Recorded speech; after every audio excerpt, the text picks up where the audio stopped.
Agora eu queria trazer um outro tema que é de rotação setorial.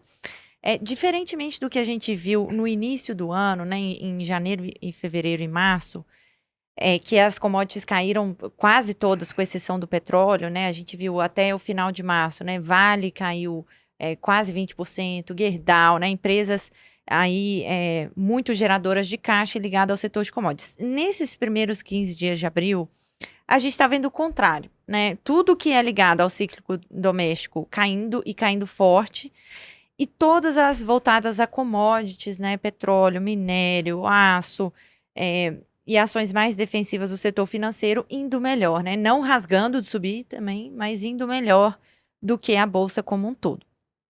E aí o que eu queria perguntar para vocês, né? Será que é hora de voltar um pouco com essas estratégias mais ligadas ao dólar, mais exportadoras e também um outro vetor, talvez mais geradoras de yield, como colchão ali de proteção para essa volatilidade que a gente está atravessando?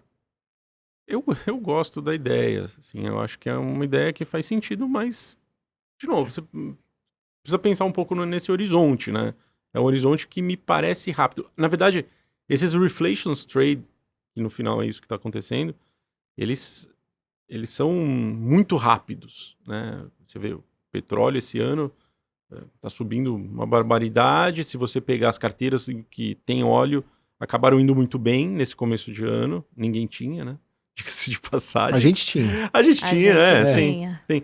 O pessoal andou Não, ninguém fugindo dessas queria. apostas, Ninguém né? queria siderurgia e petróleo na virada do ano. A gente, inclusive, isso aí, falou isso, que é tinha um isso pico aí. de pessimismo com essa história. E aí, com toda a história de Petrobras ainda para ajudar, né? Todo mundo fugiu. Mas, assim, eu acho que é um momento que você carrega... Bom, sob a ótica das empresas locais, eu acho que tem essa questão do dólar, né? O dólar mais alto, acabou vindo para cima, que ajuda as empresas, né? Então, se a gente parar para pensar, os resultados das empresas de commodities nesse segundo tri, né, que vai ser entregue lá em junho, vão ser bom pra caramba, né? Assim, todas elas vão entregar um baita número. Pegar a Petrobras vai entregar mais recorde aí, né? Se você pega lá a própria Vale, que tá com uma produção bacana, apesar do preço do minério ter caído, enfim, mas vai entregar um baita número. A Suzano, que tem aumentado o preço de celulose, vai entregar um bom número. E aí aquelas que estão mais atreladas ao dólar, né? Você pega, por exemplo, a VEG, que está com a operação rodando muito bem nos Estados Unidos e tem, enfim, tem as questões associadas lá, o pacote de infra, também vai entregar um baita número, assim, o dólar alto favorece ela, né? Ajuda essa dinâmica. Então, me parece que esse reflation trade, ele é bom, faz sentido, mas é um movimento que pode, vamos dizer, ser rápido demais. Você pode ter que entrar rápido e ter que sair rápido, né? Sei lá, questão de meses, né? Mas eu gosto, acho que assim, tá acontecendo. Se a gente olha até um pouco China, a China soltou um indicador de industrial um pouco mais forte, a Europa está se recuperando. Aliás, o anedótico é a Home soltou resultado recente, Home listada aqui no Brasil, que é uma empresa tão antiga e tão pequena que eu acho que ninguém lembra direito. Mas ela tem uma filial, uma subsidiária que fica na Alemanha e a maior parte do resultado dela veio de lá. Teve um bom crescimento da indústria lá na Alemanha, uma recuperação. E aí você vê algumas outras coisas acontecendo, né? A China falando assim, olha, Alemanha, você é minha grande parceira comercial, vamos fazer negócio, e estão tentando de novo alimentar um pouco mais essa parceria. Então tem algumas coisas acontecendo que, de certa forma, pode ser que puxe, né, um pouco mais essa indústria europeia, e aí vai empurrar tudo que é commodity para cima mesmo, né? Vale citar, acho que o cobre, né, uma que você não falou, que o cobre sobe uma barbaridade nesse começo de ano, né, por conta da China, que está fazendo estoque para caramba, mas sobe muito. Prata tem subido bastante também, prata tem um pouco mais de uso industrial, a gente já, uma tese tão antiga nossa aqui, mas está lá também, andando bem. Então, eu acho que esse reflation está funcionando. A única coisa que está ficando para trás nesse reflation trade é a commodity agrícola. É Commodity verdade. agrícola ainda está decepcionando. Está dentro do ciclo, né? Assim, está dentro da história da commodity agrícola mesmo, do que aconteceu no ano passado, e do que o pessoal está olhando para frente, mas ainda ficou para trás em relação às demais. Eu queria fazer uma pergunta capciosa para você, João. Você acha que o reflation trade, ele é um trade aí? É de $1 milhão também essa pergunta. Ó, Para os próximos, para o médio prazo aí, olhando para 1 ano e meio, 2, ou é um voozinho de galinha só para dar aquela operada e atravessar a tormenta? é dramática essa pergunta, porque no final das contas, eu gosto dos cases que estão atrelados ao reflation trade. Você falou para mim, se Petrobras não tivesse nem... É que é difícil falar isso, né? Mas se não tivesse pouco risco de mudanças drásticas, vamos dizer assim, não vamos falar de risco político, mas mudanças drásticas, eu acho que Petrobras deveria ser top pick na carteira de qualquer um. Concordo plenamente com você. Independente se o petróleo vai ser 80 ou se vai ser 70. Porque ela gera muito caixa. Então, assim, é um negócio muito bom que vai gerar muito caixa, que deveria pagar 100% dos seus dividendos extraordinários, e até o Francisco Petros fez uma entrevista hoje no Valor, comentando sobre essa hipótese, enfim. E que no ano que vem ia ter mais 100% de dividendo para ser distribuído. Então, assim, decisões não drásticas levariam a Petrobras a se valorizar brutalmente com esse petróleo de 70 a 80, vamos dizer assim. Então, eu gosto desse trade. Mas eu não acho que é um investimento na commodity. Eu acho que o investimento na commodity pura é ruim. Por exemplo, carregar futuros de petróleo dentro do portfólio. Pô, horroroso. Porque vai ter volatilidade. Tem uma chance aqui do geopolítico que a gente não pode tirar do radar, que é a China ser a grande apaziguadora aí dos conflitos globais. A China bater lá no Putin e falar, Putin, tá bom, vamos resolver esse problema com a Ucrânia. Chegar no Irã e falar, Irã, eu preciso passar meu barquinho pelo Estreito de Hormuz aí, ó.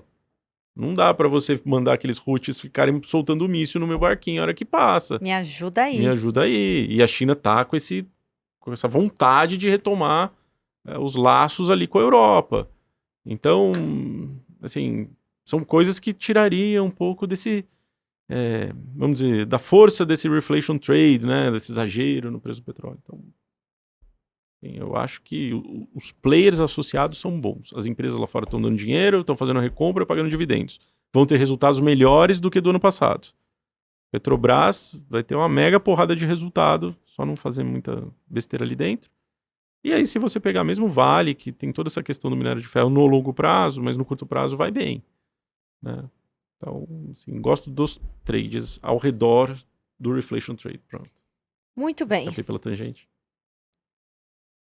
Qual a sua leitura, Felipe? Você falou agora há pouco, né? Vamos iniciar um novo tema aqui, a rotação setorial, né? E você está correta, né? Mas no fundo é o mesmo tema ainda, né? O que está acontecendo você está tendo uma inflação mais alta no mundo, as taxas de juros estão subindo, isso penaliza quem tem fluxo de caixa lá na frente, o mercado vai comprar quem é gerador de caixa agora, que por consequência acaba distribuindo parte desse caixa, então gera mais renda, né, para quem é comprador. É o value e o dividends contra o growth, né, o o reflation trade que o João colocou, essas coisas estão ligadas, né, como precisava ser, né.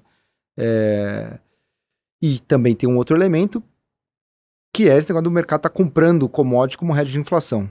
E questões pontuais, né, a primeira da China, como o João falou, tá comprando cobre para estocar, tá comprando minério de ferro para estocar e para manter a indústria siderúrgica operando e inundar o mundo com um aço barato, porque a China também tem suas questões que não pode parar de crescer, o petróleo tem a questão da geopolítica, tem a questão da oferta que cresce menos nesse momento, você tem a OPEP segurando, você tem o driver de eletrificação que puxa para cima a demanda por commodities energéticas.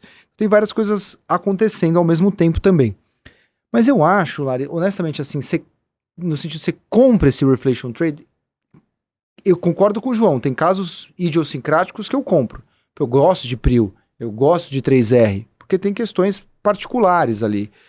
Mas, honestamente, voltando à questão anterior, que eu acho que o ano que seria, né? Qual que era a cabeça, né? Pô, vai cortar em março, vai cortar 6, 7 vezes esse ano.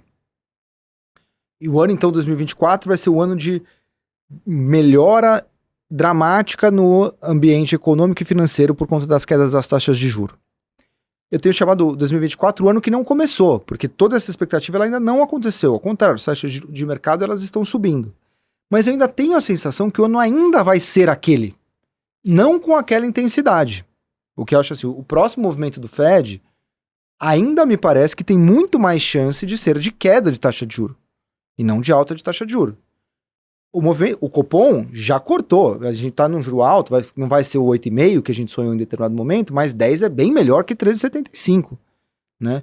Então eu acho que o call, ainda que no curtíssimo prazo você possa sofrer, mas eu acho que estruturalmente eu prefiro estar comprando Localiza, BPAC, Equatorial, Eletrobras, Arezzo, Cosan, do que estar comprando Vale, que você sabe que a tendência do minério no fundo é para baixo, entendeu? Então eu acho assim, tem várias boas estratégias de dividendo, tem um case assim que eu penso demais agora, pensando em dividendo, direcional. Caramba, esse cara soltou uma prévia operacional espetacular, muito acima do consenso, tem um bom valuation ainda nessa história, o seu site tá errado sobre os números desse ano, vai ser muito mais, o cara deve votar um dividendo extraordinário agora em maio, e a ação assim, caiu de 25 para 22, porque a taxa de juros subiu. Mas o cara tá entregando um resultado espetacular, não tem nada acontecendo na companhia, ao contrário, se tem alguma coisa acontecendo na companhia, é boa. Uhum. E eu tenho muito mais, assim, capacidade, né, a gente tem aqui uma essência buffetiana, né, e o Buffett não é muito um cara de commodity, porque a commodity é um driver macro.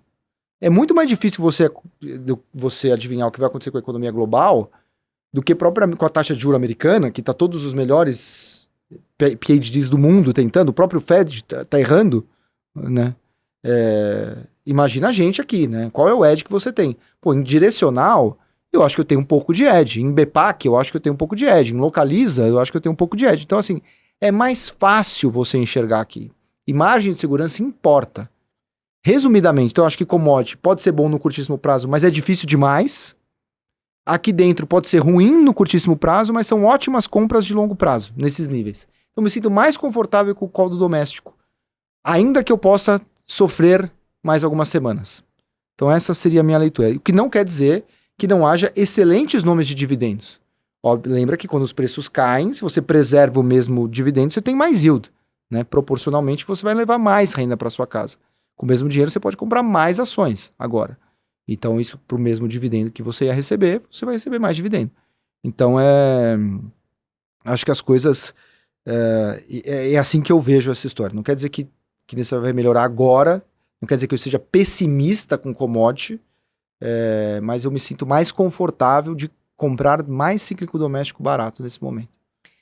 Eu concordo com você, até porque, assim, tem uma confusão muito comum de pessoas que né, pretensamente ensinam estratégia de dividendo. Olha, o que está pagando mais dividendo hoje, né?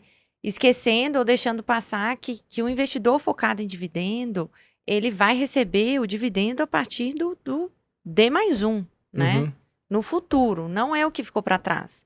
E para o futuro, né, essa previsibilidade que você comentou, ela é muito importante, porque assim, uma estratégia de dividendos, né, a gente pensando aqui no investidor comum, não é para você ficar comprando e vendendo toda hora. Né? Então, essa sustentabilidade do dividendo eu acho muito importante, embora eu goste de ter commodity como um hedge, posição pequena, não como uma estratégia principal, né? Eu acho que nesse momento... E tem uma coisa também que assim, outra coisa que, um erro que é comum, além desse que você falou, que o dividendo ele precisa ser sustentável no tempo, que também não adianta nada, né? Falar, comprar Vale porque vai ter um yield de 10%. Legal o yield, mas se a ação cai 20%, foi ruim, né? Então, não adianta assim, ganhar no yield e perder na valorização da ação. Então tem que combinar um pouco as duas coisas, né? Concordo plenamente.